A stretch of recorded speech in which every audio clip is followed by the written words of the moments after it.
Hey guys, Terry Carter here. Hey, I want to tell you, I had my first encounter with a ghost, I think, and I'm pretty baffled by it. I don't understand it at all. I want to tell you that story, but first, I want you to look at this picture right here. Stare at the red dot on the nose. Stare at it for 20 to 30 seconds, and then look at a blank wall and blink your eyes as fast as you can. And when you see the picture, then kind of start squinting your eyes real tight, and you can hold that picture there. And I'm wondering somehow if this ghost is tied into something that our mind is imagining. I don't know. Anyways, here's my story. So here about been a year ago now, I was at the Apache Junction Museum, and I was just getting ready to leave, and there was an older gentleman outside the main door going into the museum there, and he asked me, he says, "Where are you from?" And I told him, I says, "Well, I'm from Utah, but I'm working on a power plant in Wyoming." He says, "Oh yeah," he says, "I worked on all them power plants." And he started naming off all the power plants, including the one I was working on. And I says, "Well, what brings you out here if you're from Wyoming?" I says, "You're not the guy out there looking for the lost Dutchman mine. You got the secret map, are you?" He says, "No, I'm not really a treasure hunter. I'm kind of a historian, but I have looked." He says, I says, "Well, what brought you out here?" He says, "Mainly the climate." And I thought to myself, well, this guy's probably got a story to tell me. And I thought it might be a good story to video, but I'd see what he had to say. So I asked him, I says, "Well, what kind of good stories you got to tell me?" Anyways, he says that I heard that there's these coke ovens out there in the mountains, and there by the coke ovens, there's this heart on the mountain, and I wanted to see them. So I asked a guy by the name of Salvador Delgadillo if he'd take me there and show me them, or if he knew where they was, and if he did, would he take me out there and show them to me? And he says that Salvador said he knew where they were, and he would take them. Well, it just so happens that I knew who Salvador Delgadillo is. I'd met him before. He's one of the top leading guys that knows everything about the Superstition Mountains, the groups of treasure hunters and what's out there. You know, he spent out more time out there than anybody that I know of. Anyways, but I never told this guy I knew Salvador. Anyways, he goes on and tells me how that he picks Salvador up, and that they head out there and they get way back in there. They're 10 miles back in, and they get to the coke ovens. Salvador shows him the heart on the mountain, and then on their way out though, he gets a flat tire, so he changes the flat tire, and they start going again, and he gets another flat tire. Well, he doesn't have another spare. And so, in fact, it's on the front. So he takes the tire off the front, puts the flat on the back, puts the other tire on the front, and they decide they're going to run on the flat tire, because they don't have any choice. They're 10 miles back in there. They haven't seen anybody. So they're running on a flat tire, and they get going, and they get another flat tire. So now they got two flat tires, and they got both the flat tires on the back. They decide they're going to come out on the two flat tires. They don't have a choice. So they're driving out, and they start going down this wash, and they're coming up the other side, and they get halfway up this wash, and they get stuck really good. And he goes into a big, long, detailed story of how they got stuck. You know, they dug themselves out after 2 or 3 hours, and they backed down the hill again, and they got a big run at it and got almost 3/4 of the way, almost to the top, and got stuck again, only this time they couldn't dig out. And this is in the middle of the summer. It's hot. And so they're waiting to see if they're stuck. They can't go anywhere. So they're waiting to see if somebody comes by to help rescue them. Well, nobody's coming by. He's telling me he's got his dog with him. They have to go down to the river and get water for his dog. He says he's saving gas, so he's got his vehicle off until it gets real hot. Then he turns it on for the air conditioning. Tells me how Salvador, when the vehicle was shut off, Salvador would find shade and sit in the shade. Anyway, a big, long story.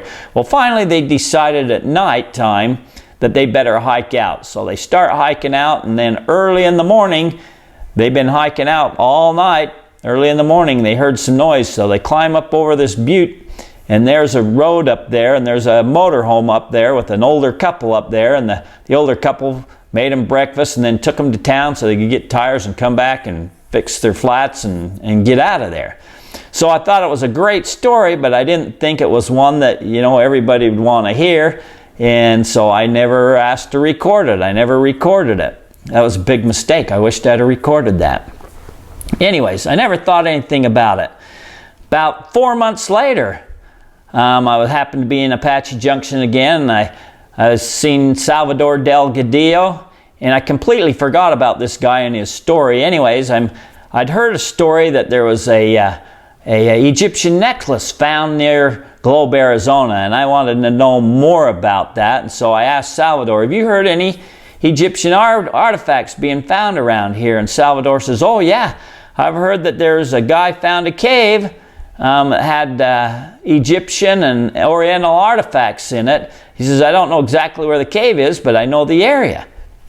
Come on, I'll take you and show you. So I grab him, we start going there, and we get way back in there, and he says, stop. He says, look clear over there, look over there. He says, there's the coke ovens that the pioneers made.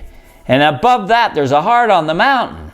And just then it clicked on me that this old boy that I'd talked to 4 months earlier at the Apache Junction Museum was telling me about how Salvador took him to see these coke ovens and the heart, and they got stuck. So I said, say, Salvador, I says, I met a buddy of yours, told me all about how you guys came out here, come to see these coke ovens, and then you got coming out and you got 3 flat tires and stuck. And he says, oh yeah, that's old Jim Hatt. Yeah, we got stuck. And he starts telling me, repeating the same story, you know, that Jim Hatt did, and they're both telling details. And I'd say, yeah, Salvador, this guy says this, you know, you did this. And Salvador would say, yeah, we did that, and also this. And I'd say, yeah, he told me about that. I says, well, yeah, I met him about 3-4 months ago.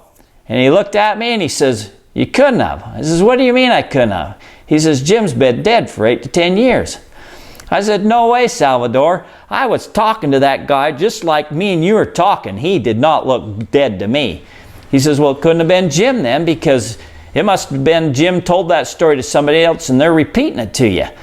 But this guy told the story. I mean, as he was telling me this story, he's reliving this story. So I'm thinking to myself, well, Salvador must be wrong. You know, Jim ain't dead, you know. I talked to him. So anyways, I went to Goldfield Ghost Town and I talked to Bob Schust there, the owner of it. He's a treasure hunter. I said, Bob, Jim Hatt. I says, you know Jim Hatt? He says, oh yeah, Terry, you'd have liked him. He says he was an engineer, some kind of an engineer, and worked all on them power plants in Wyoming like you are. I said, well, yeah, I met him 3 or 4 years ago, or 3 or 4 months ago.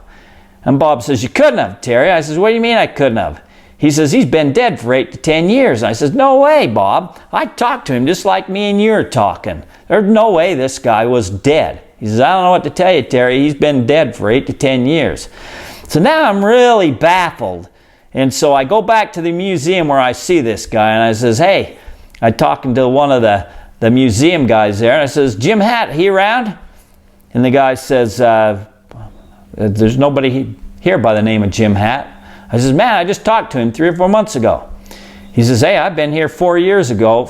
He says, I've been here for 4 years now, and I don't know anybody that works here by the name of Jim Hatt. He says, wait a minute, let me go back in the back and talk to some of these others. Here, one of these guys has been here a lot longer than me. He comes back and he says, oh yeah, Jim Hatt, he used to do some stuffs here, but he's been dead for 8 to 10 years. So anyways, that really baffled me. I don't know, this guy didn't tell me any secrets. He didn't give me any warnings, any clues. All this guy was just relived an adventure, you know, and I'd have never ever known that this guy had been dead if Salvador hadn't have taken me and says, there's the coke ovens, and it clicked in my mind, you know, clicked in my brain, the story this guy told me. So I don't know what the reason for this, you know, I don't know if everybody could see him, or just I could see him, if I was talking to nobody and everybody was staying away from me because I'm talking to nobody, or if everybody's seeing him. But I really wished I would have videoed this story now, because I'd like to see, you know, if he showed up on film, I don't know. So anyways, that picture that you looked at earlier, you know, that impression, you see that in your mind. You know, you're not looking at the picture, but you clearly see that in your mind. I'm wondering if old Jim was some kind of cosmic dust floating around and got in my mind, and it was like me blinking real fast and I had a conversation with him. I I don't know. You know, comment, let me know what you think, because I don't know what to think. I know when Salvador told me he was been dead for 8 to 10 years, man, I was ruined for the rest of the day. I was racking my brain to try and figure out what went on, what I seen and what happened.